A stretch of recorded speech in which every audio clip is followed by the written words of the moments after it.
Hello and welcome on behalf of the American Red Cross and our International Humanitarian Law Program here at our national headquarters in Washington, D.C. I want to thank you for coming to our Dune and Law of Armed Conflict webinar.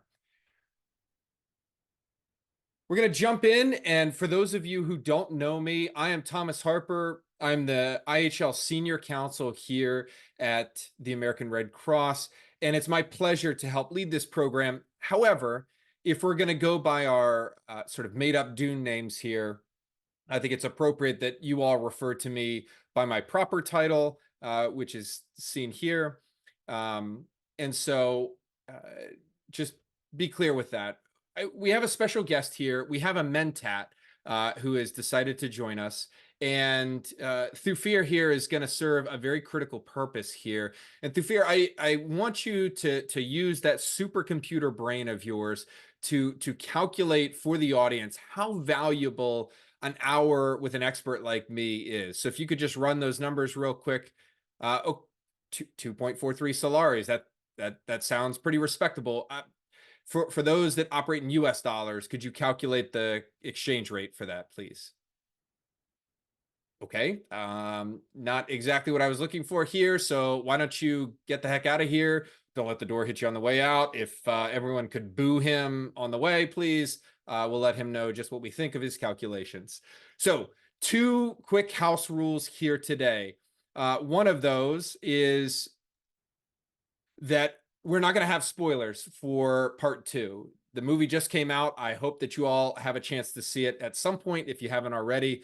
But to preserve the surprise for everyone, just in case, we're not going to have spoilers.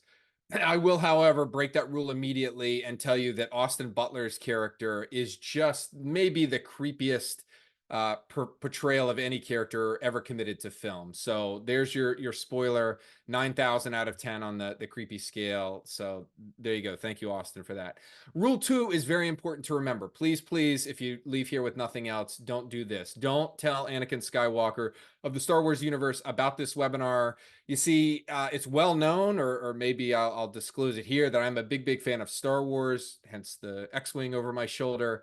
It's also no surprise and no secret that Anakin is not the biggest fan of sand. You see where I'm going here. If Anakin finds out that not only are we doing a webinar that doesn't involve Star Wars in any way, except maybe tangentially for elements of Dune that Star Wars took, and it's involving lots of sand, we know how that's going to end up for me. It's not going to be good at all. So if you could please observe those two rules. Today, we're going to be centering our focus on the 2021 film adaptation of Dune. I understand many of you, like many Dune fans, grew up with the books. This is a series that started with the first Dune novel in the 60s and then spawned an entire sort of series of novels, this rich, deep universe that we're going to explore today. But in the interest of kind of keeping things modern, we'll go with the 2021 iteration.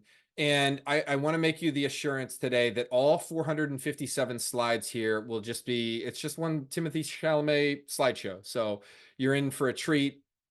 I'm kidding. Only maybe 453 of those, I think, are Timothée Chalamet related. So Paul Atreides, eat your heart out.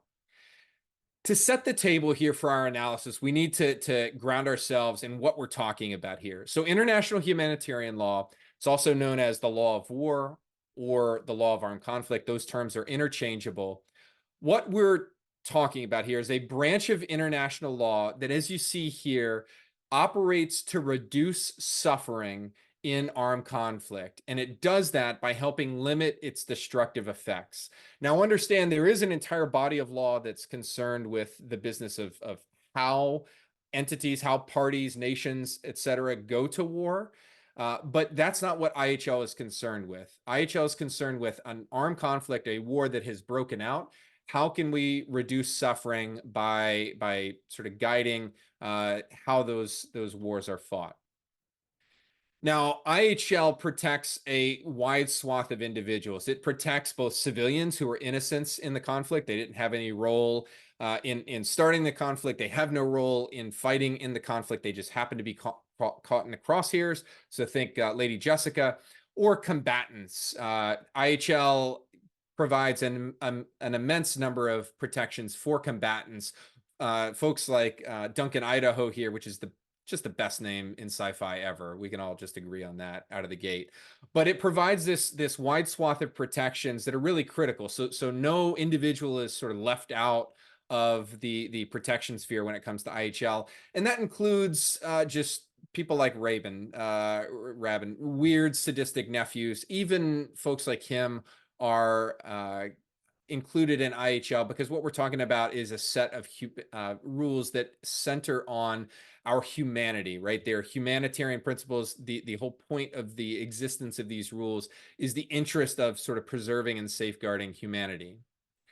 Now, with that background, I want to tell you, it is really great that IHL goes hand in glove with Dune and the Dune universe. And for fans of the series that have read the books, certainly if you've seen the movie, you understand that there are great houses, right? These are sort of the nations, if you will, of the Dune universe. I don't have them all represented here, but these are sort of the sovereigns of the Dune universe. You also have other really powerful, influential entities like the Imperium or the Spacing Guild. So you have these power players here. And in universe, now understand that this isn't directly touched on in the film. This is a bit of book that I'm bringing in. But these entities, the great houses, the Imperium, the Spacing Guild, they actually get together in the story. And this is a thread that runs through the Dune universe in the books. But they draft something called the Great Convention. What the Great Convention is a set of rules governing war and feuds. And the idea behind it, the reason that those parties got together around a table and hashed this out, was that they viewed human life as precious. We'll sort of set aside sort of the speciesism in there and their sort of attitude toward alien, non-human beings. But the point is, it is human-centric. They are putting these rules to paper to protect human life as paramount.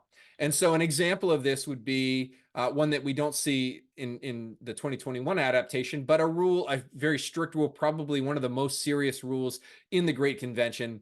And that's the notion that there can be no use of atomic weaponry against humans. So they do have atomic nuclear weapons in the Dune universe, strictly forbidden. The Great Convention also regulates the types of warfare that exist. And you have two key examples of this in Kanla, which is a Turkish-derived word that I've probably just butchered mercilessly, and the War of Assassins. So think of these two as sort of ways in which, as sort of lawful means of conducting armed conflict.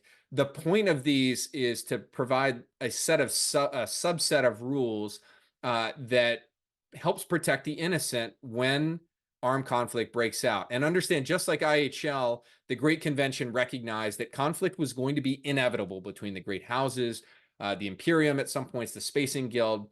And so it was necessary to craft some rules recognizing that reality, but that could seek to balance the scales and help protect humanity. Kanla is a great example of that, because it's a set of armed conflict that exists between houses. It's a blood feud. And we see that maybe not mentioned by name in the film, but we do see it played out in the feud between the House Harkonnen and House Atreides. This is a feud that, as the Baron mentions, it just has gone on for centuries and centuries. It has far predates the events of the 2021 film. That is done within the ambit of Kanla.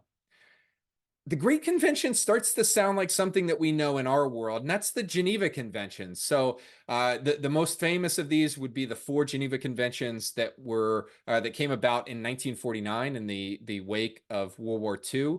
But understand that Geneva Conventions are international treaties, and they're emblematic of treaties that seek to regulate armed conflict, that form sort of the backbone of international humanitarian law. So right there, baked into Dune, is the concept of the Geneva Conventions. And in addition to the canonical presence of IHL in the story. You also have the movie that sort of moves you in real human ways when it comes to the plight of some of the characters. So think about Leto Atreides and the suffering that was inflicted upon him by House Harkonnen. He's humiliated. He's in some ways tortured because of the condition that he's put in. And even Lady Jessica, who is right on the doorstep to some really awful violence at the hands of Harkonnen soldiers who capture her after their assault begins. So it moves you in these sort of humanistic ways, and those feelings that probably bubbled up inside you, the indignation, maybe the anger, those are connected to just a sense of humanity, right? We connect with these characters. We don't like seeing bad things happen to people in general, regardless of what their role was or what feud was going on in the background. That's the same sort of sentiment that underlies all of IHL. So our framing device for our analysis here today is going to really focus on the unfortunate fall of House Atreides. For those of you who maybe are rusty on the books or haven't seen the movie, let me just bring you up to speed. So the entire film sort of centers on a planet called Arrakis. It's a desert planet. Wasn't always desert, but that's for another discussion. It is sort of full of this very valuable resource called spice. It wafts over the sand dunes. There's more sand than Anakin could even imagine. It makes Tatooine look like a little sandbox. And oh, by the way, there's awful giant worms that populate the subsurface. Arrakis is managed, its steward at the beginning of the film is House Harkonnen. Just the most lovable, huggable individuals ever. I mean, how can you look at the Baron and not just want to hug him like a mother or a father? Within 60 seconds or so of the movie starting, the Emperor decrees that Harkonnen is not the steward of Arrakis anymore, that would go to House Atreides. So Duke Leto Atreides, his wife, Lady Jessica, his son Paul, and sort of their family. So this is a major shift in sort of the status quo of things. And Atreides answers the call. There is no call that the Atreides won't answer. They mount up, they bring their house to Arrakis, and as you can predict, the Harkonnens take this really, really well. I mean, they're notorious for processing bad news in a really professional manner. So kudos to Robin there. And no sooner have the House Atreides laid down sort of roots on Arrakis than a massive attack happens under the sort of scheming of the Baron and the Emperor in the background. Warfare breaks out very, very quickly. So the first issue that I want to dive into is one that concerns the different armed conflicts on Arrakis, and understand that there are multiple going on at the same time. Dune actually provides a really nice teaching device for illustrating the difference between armed conflicts. And I say the difference because not all armed conflicts are created the same. Understand that you have two types under IHL. You have international armed conflicts and non-international armed conflicts. They try to break these and bucket it down into these two pillars. These are the only two types of armed conflict that are recognized under IHL. So for an international armed conflict, this is pretty straightforward. So it's two or more states, nations, etc. And you have to have the resort to a use of armed force. Now, there's a threshold, but it's not what you might think. You don't have to have sort of a Pearl Harbor moment to meet that standard. Really, the bar for using force is fairly low. It could be a series of exchange of gunfire, that sort of thing. But that's your two basic components to an international armed conflict, or an IAC for short. It's easy to find some examples both in history and in our current day. Think World War II, sort of the classical IAC, the Allied nations versus the Axis, Germany, Japan, etc. And then modern day, think about the Ukraine conflict. So Ukraine versus Russia, two sovereign states using armed force against each other. These are classical IACs. So let's dial it into the Dune universe and look at it in terms of the two major houses on Arrakis, Atreides and Harkonnen.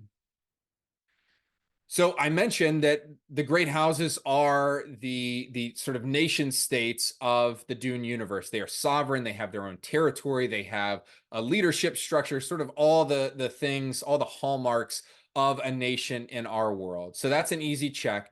And you have just a boatload of armed force right out of the gate in the film.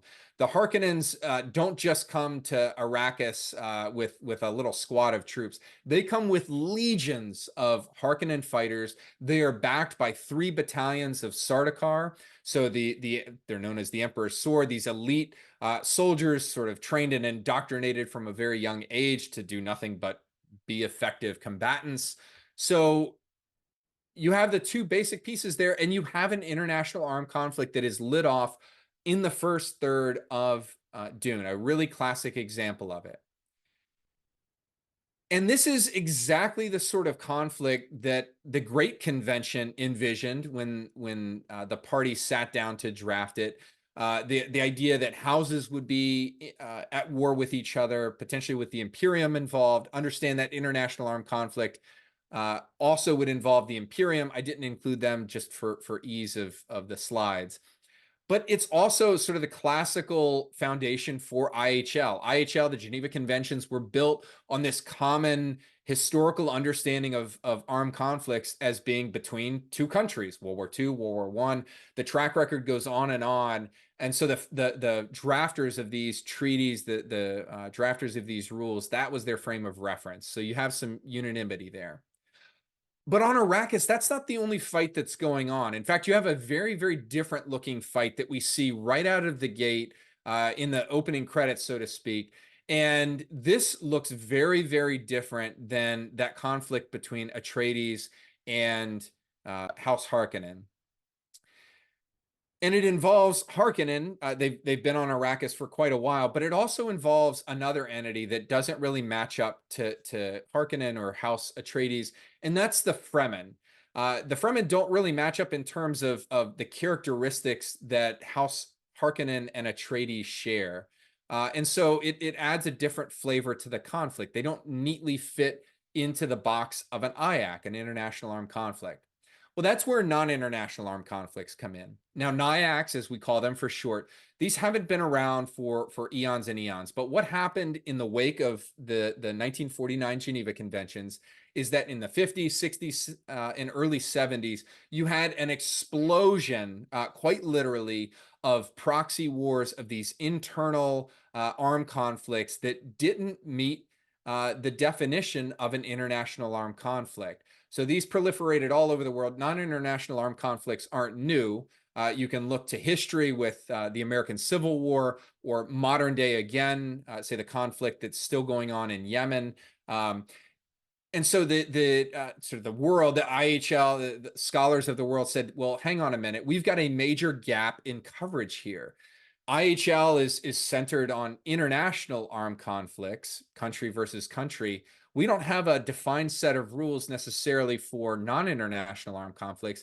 And that's what creates a problem. It creates a gap in protection for those civilians, for those combatants, for the folks that are involved in those type of armed conflicts. And so in the late 70s, you had a push to sort of formalize what we now know as a non-international armed conflict. It's codified in Additional Protocol 2 to the Geneva Conventions. And so we're going to look to some key factors, because a NIAC is just a different set of analysis. It's not as easy as an IAC. It's not a country versus a country. Armed force, check, we're done.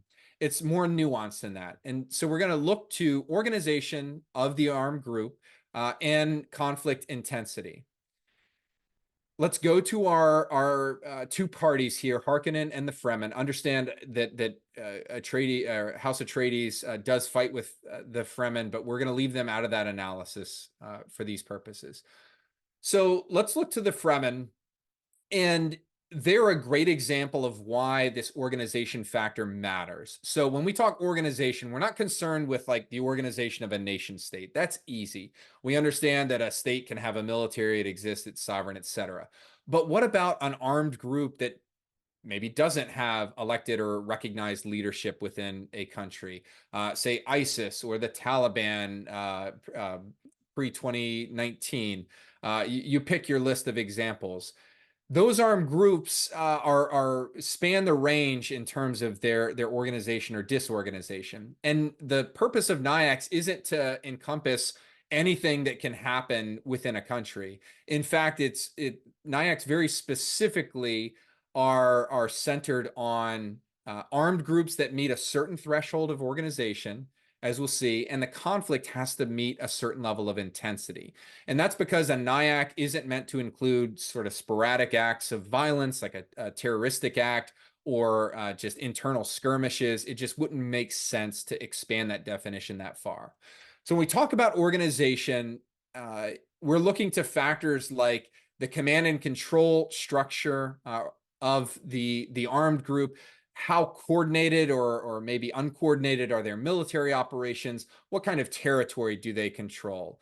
So with all three of these factors, the greater the degree of all of these, the greater the degree of command and control, of coordination, of territory controlled, that's going to get you into the ballpark of an organized armed group and meet that definition for a NIAC. Obviously, on the opposite end, you're going to be disorganized. But in the context of the Fremen, you have all three present. So command and control, despite being this sort of disparate people that live scattered across Arrakis, you do have a fairly established command and control structure that extends from their sort of civil society. So Stilgar here is a good example of this. So he's a Naib, which is sort of a civilian title, a leader of a village, but he does appear to play a role in sort of the military operational aspects of Fremen operations. Certainly, Chani operates, I would argue, like a non-commissioned officer, so with a different sort of echelon of leadership. But you do have that command and control structure where the average Fremen soldier doesn't just act on their own. They get orders and they have that chain going up. You also have a very clear coordination of their military operations. I mean, we see that in spades in that opening scene where the Fremen under Chani's leadership direct an attack against a Harkonnen spice harvester, so a massive target that's heavily armed with these observation ships nearby. That takes a high degree of coordination to execute a single operation like that, much less the ongoing insurgency that they've had against Harkonnen for years.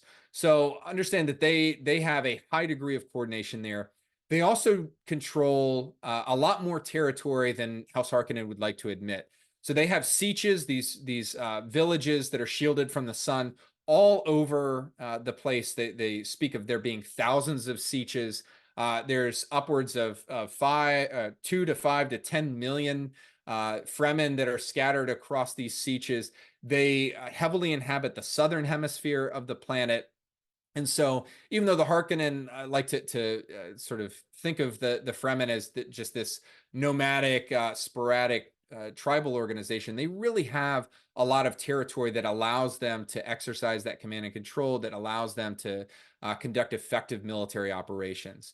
So that means we've got our organization. That's great. Now we have to look to conflict intensity. We're only halfway there for this analysis. And I would submit to you that this conflict is the very definition of the sort of intensity that we're looking for. When we look to analyze like the factors that make up an intense enough conflict, we're talking about things like the types of weaponry that are used. Do we have heavy weapons, that sort of thing? The number of soldiers that are involved. There's a temporal nature. So how long has this conflict been going on, etc. And you see here that all of those are met, right? The Fremen have been engaged in this insurgency against the Harkonnen for years. They have it's a little sketchy. My knowledge of their actual military numbers is shady, but let's just take the overall population number. So say 2 to 10 million, somewhere in that range.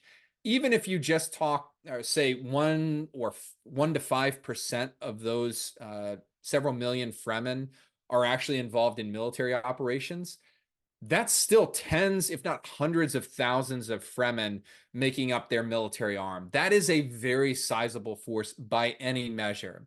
And it's clear in the film that they are executing this conflict not just with small, bladed weapons or whatever. They have laser guns, they have these heavy weapons, they have projectile weapons, they have the capability to wage serious conflict against Harkonnen. So you have both of those factors. This is a classical non-international armed conflict, and why does it matter? Why did we go through that entire exercise, Thomas? Who cares, right?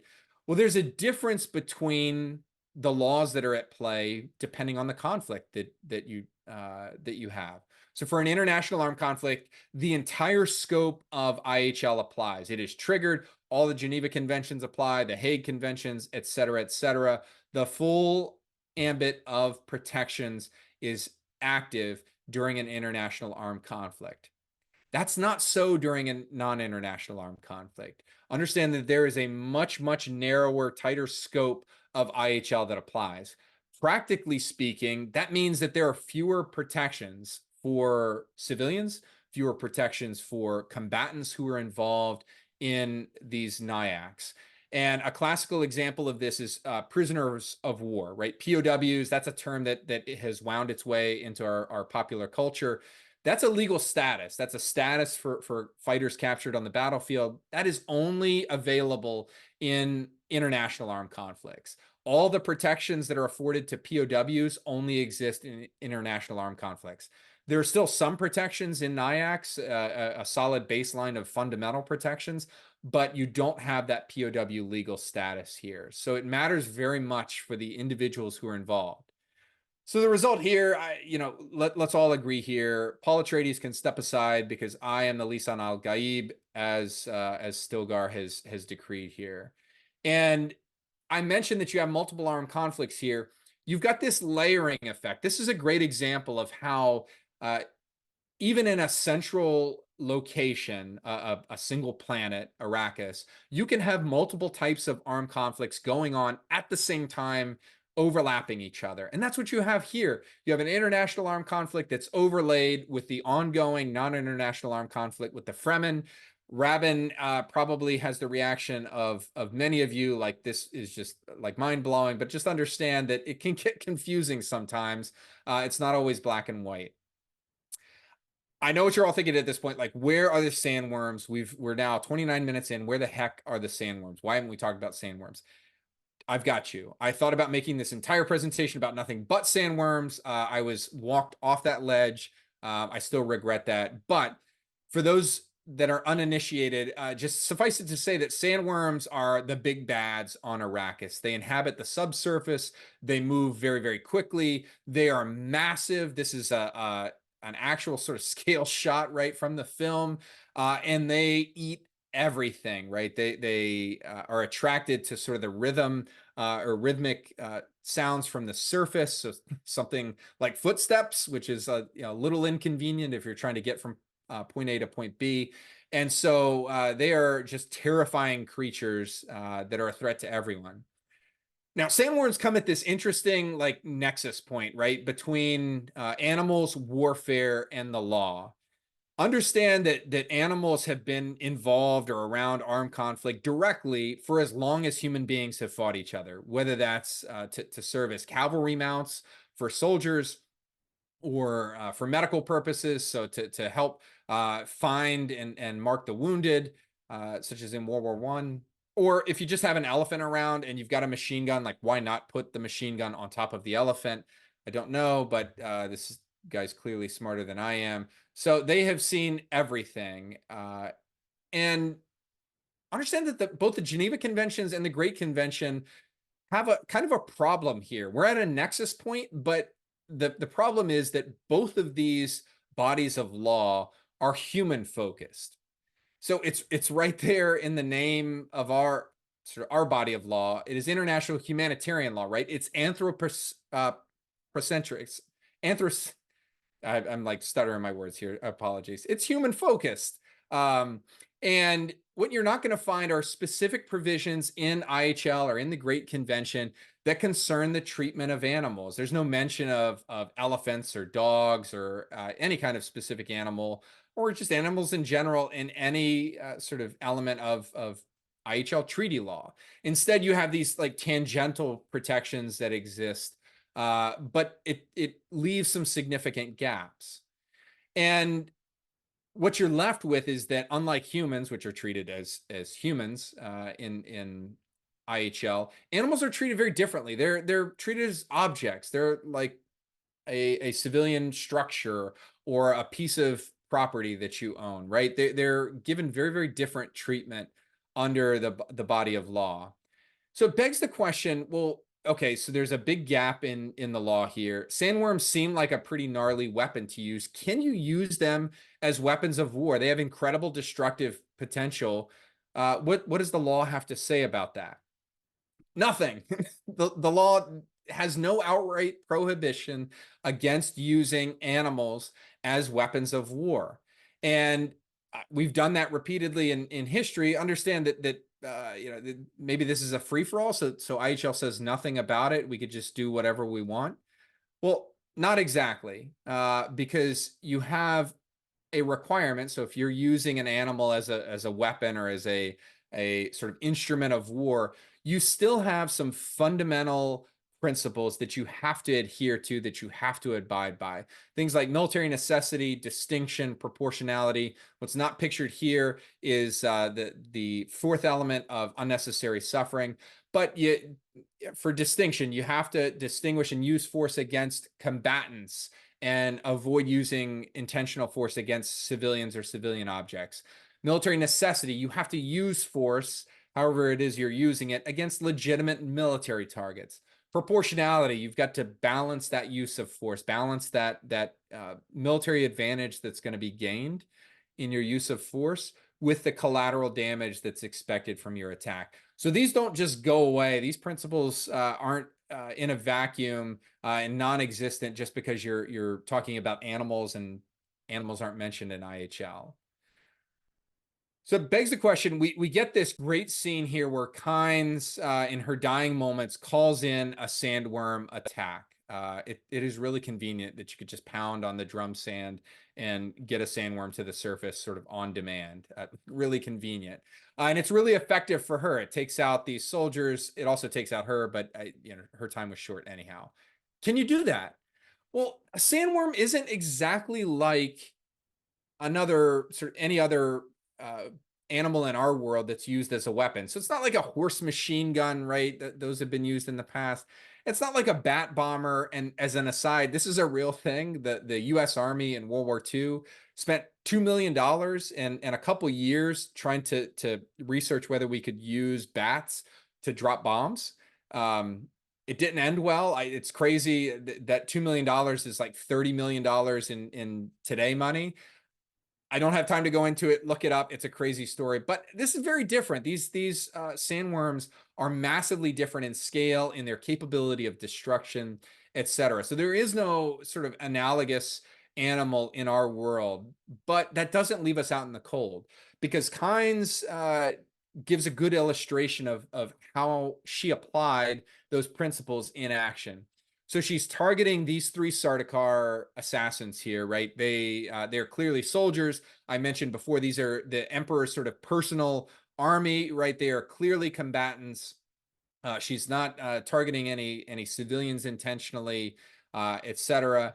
And when it comes to things like proportionality or military necessity, I mean, it is necessary to destroy these three soldiers. I mean, three Sardaukar infantrymen are worth whoever knows how many, say Atreides fighters or Fremen. I mean, these are very, very skilled warriors. So to take out three of them is a boon.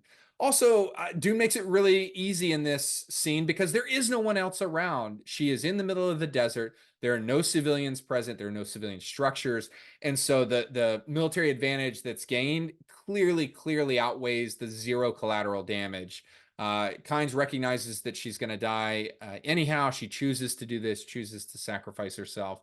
So unfortunately for those Sardaukar, this method of calling in a strike, as awesome as it is also completely lawful under IHL. I would argue it's completely lawful under the Great Convention in the Dune universe as well.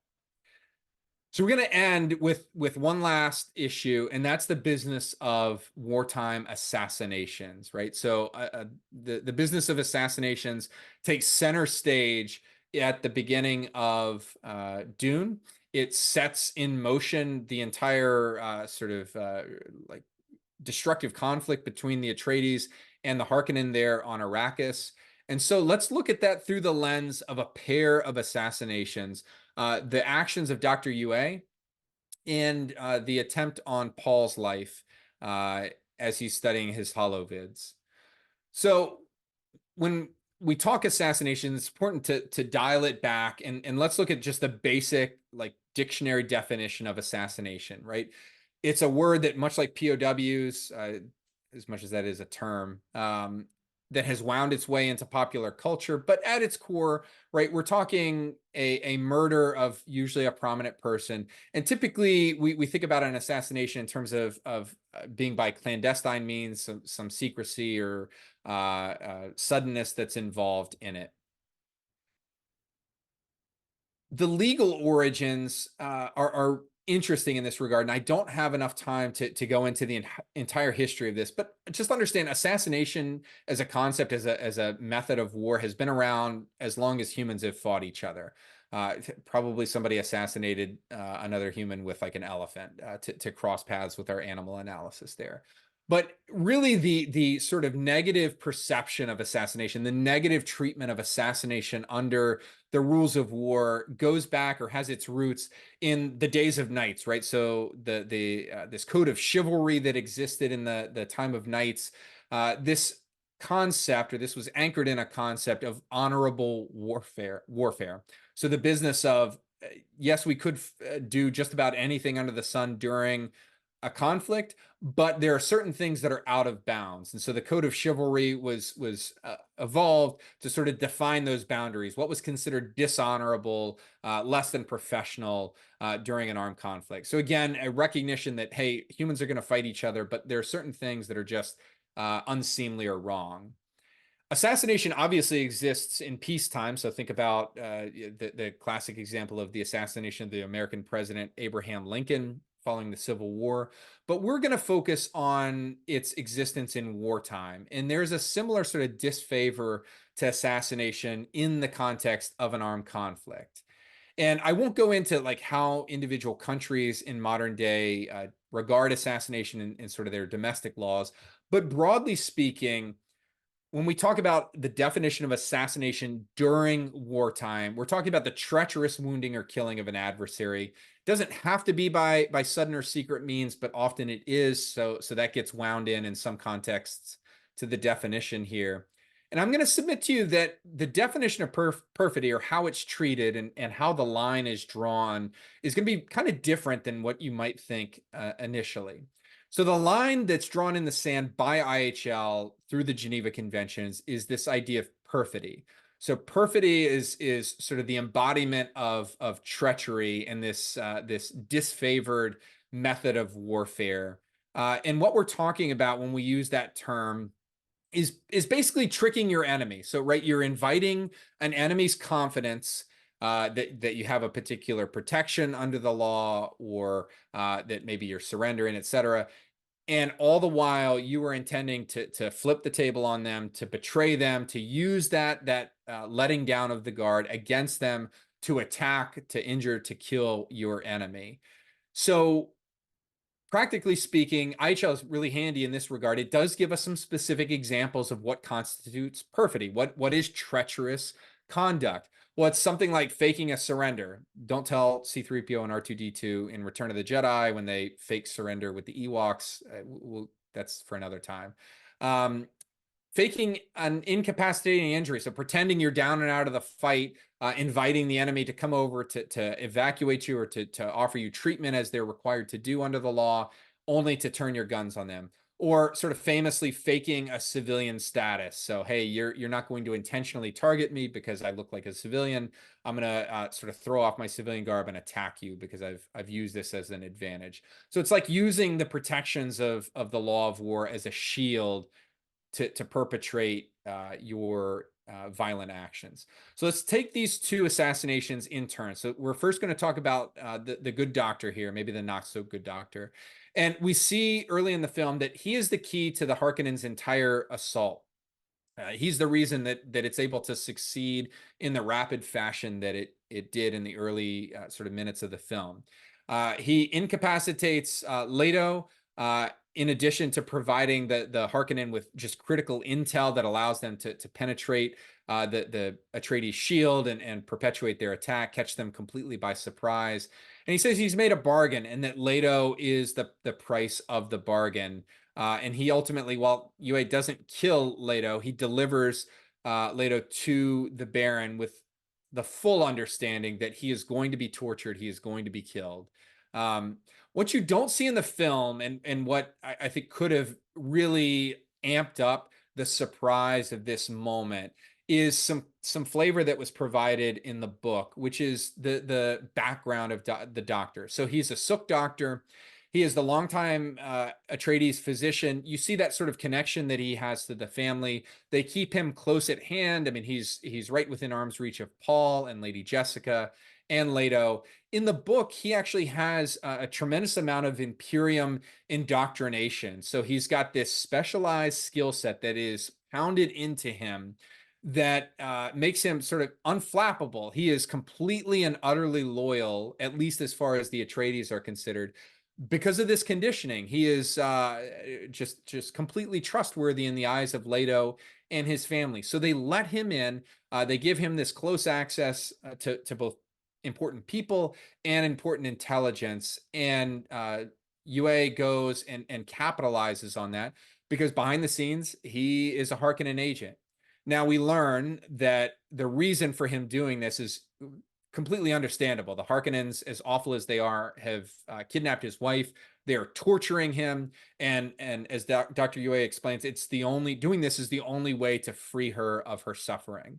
And so understand that the rationale behind your actions there, that really doesn't matter. What matters is that you have that that confidence that you're sort of cultivating, and you have the intent to betray. The reasons, that might be a case of mitigation or something like that, but that doesn't affect whether something is or isn't treacherous conduct. And you see that sort of treachery, the inherent nature of the treacherous conduct here played out in just a single word that Leto utters to Dr. Yueh. Just why he can't understand in what he understands to be one of his final moments, that someone so close to the family would do something so sinister. And that, in this single screenshot, is the essence of perfidy. Now, contrast that with Paul Atreides. So Paul is, early in the film, as the Harkonnen plot is hatched, he is targeted by a hunter-seeker device. These are sort of microscopic, like mosquito-sized automated drones. So they are controlled by a humanoid. And that tip, that really nasty looking needle on the front end, is dipped in a really, really deadly toxin that can kill you almost instantaneously. So this seeker burns its way through the wall, and we find out just after Paul sort of narrowly avoids death and destroys it, that it is being controlled by a Harkonnen agent who has embedded himself in the wall. He's been waiting there since the Harkonnen left Arrakis, and killing him just negates the threat there. The other piece that we learn is you have to be really in close vicinity of these hunter seekers to operate it. You can't operate remotely, and they're not fully autonomous. Now, this implicates the business of ruses and deception. Now, ruses and deception are just like a lot of the things we've talked about today. They are time immemorial. The trickery in warfare goes back as long as humans have fought each other. And IHL is pragmatic in its approach here. So ruses and deception in warfare is permitted. IHL just wouldn't be worth its weight in anything if it tried to outlaw such a useful set of tactics.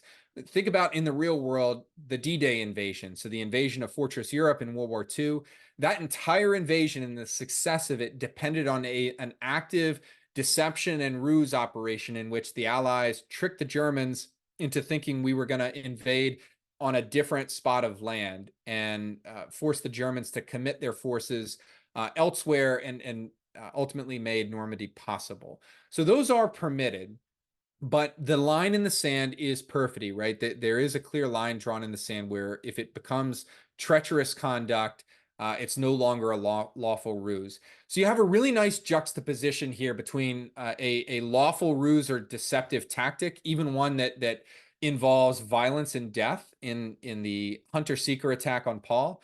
Understand that I'm setting aside questions about Paul's civilian status, whether he is a civilian or a combatant, whether he's a child. I mean, he's about 15 years old during the events of this film.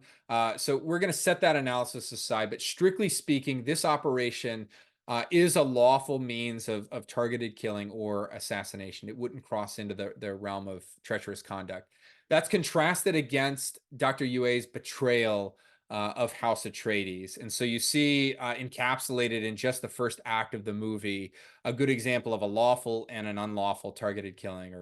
So thank you for coming. We hope to see you next time.